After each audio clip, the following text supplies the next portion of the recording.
Bill and Melinda Gates have announced they're getting a divorce. Ouch. With the Gates family's net worth approaching $150 billion, they don't have prenups. Therefore, their separation could set records for the largest and the most complicated divorce settlement to date. Hello and welcome to Guided Goodness.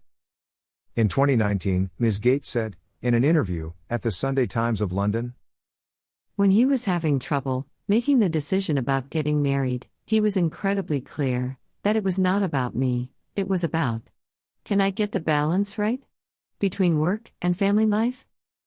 And believe me, I can remember some days that were so incredibly hard in our marriage where you thought, can I do this?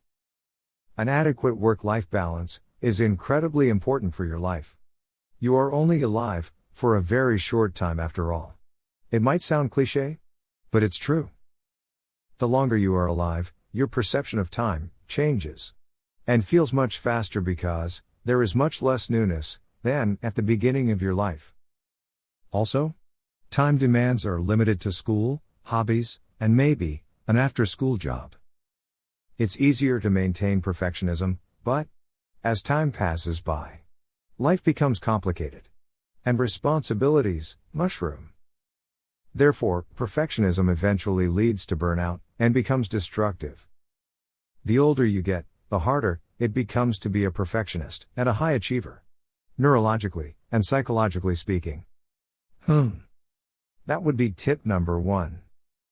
Avoid perfectionism. Strive for growth and excellence, not perfection. And keep in mind to enjoy the present.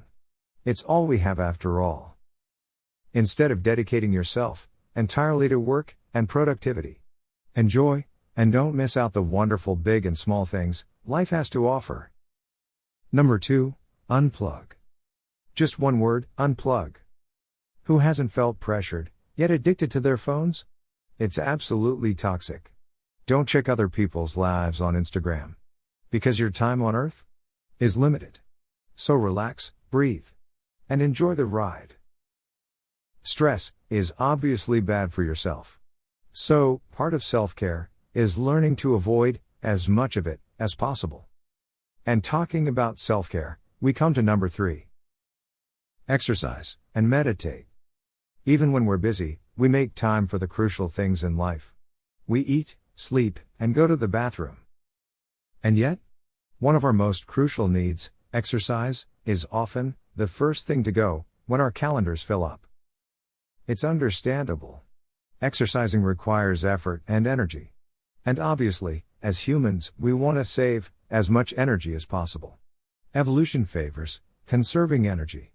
And as funny as it may sound, this is also why people are hardwired for laziness. Also, it's not as automatic as eating, sleeping, and going to the bathroom. They are not exactly instinctual, but almost, yes. Your body will force you to do those things by making you feel hunger, exhaustion, or desperation to go to the bathroom. The same thing doesn't happen with exercise. Exercise is an effective stress reducer. Make time for it. It's necessary, not only for your physical health, but also for your mental health. Not exercising leads to a much quicker burnout from work and other activities. Number 4. Limit time-wasting activities and people. Identify what's most important in your life. It's unique for everyone. Now, devote quality time to these activities and goals that you are pursuing, and the people you truly want to make time for. Don't indulge in time wasters, such as overthinking in bed or arguing with people. Time is precious. So recognize and limit useless activities. Anything that drains you and doesn't get you closer to your most fundamental goals in life. Number 5. Modify the structure of your life. Sometimes, we fall into a rut and assume our habits are set in stone, for which society is to blame. There is a tendency to believe in absolute genetic predisposition and predestined situations. For example, if you are a fast runner, you'll always be a fast runner. And same applies if you are a slow runner. If you've achieved academic excellence in school, You'll do it in college, grad school, and so on. Those who earn good grades are just smarter. But is that really true? And what makes the difference between a fast and a slow runner? What is the difference between a high achiever and someone with mediocre academic records? It's the habits. Some habits die hard, as the saying goes, is a very true observation of life. Now, of course, one should strive to build more positive habits and persevere through them even if it's awful at first. Like waking up early in the morning. Eventually, it becomes much easier and more automatic. Humans adapt to anything. But there is also a very important thing to keep in mind. Habits create structures. And sometimes, these are destructive for a work-life balance. If you don't structure your time appropriately, then you won't have enough time for activities that are really important, which will ultimately lead to stress. Number 6. Start small and build from there, always.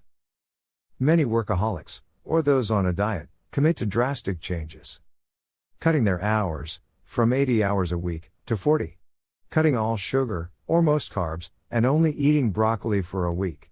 It's too drastic, and a recipe for failure. So, start small and let your body adjust to your new habit. And as it does, the climb will be much easier. And back to Bill and Melinda Gates, the foundation said, in a statement, that Mr. and Ms. Gates would remain co-chairs and trustees. And also that no changes were expected at the organization. Let's wish them the best. And absorb the wisdom from their choices. Like this video if you want to make a difference in the world like these two have. Subscribe to the channel for more and more goodness. Make sure to check out our channel for pieces of wisdom that will only make you better and better. Stay tuned for more, and I'll see you in the next one.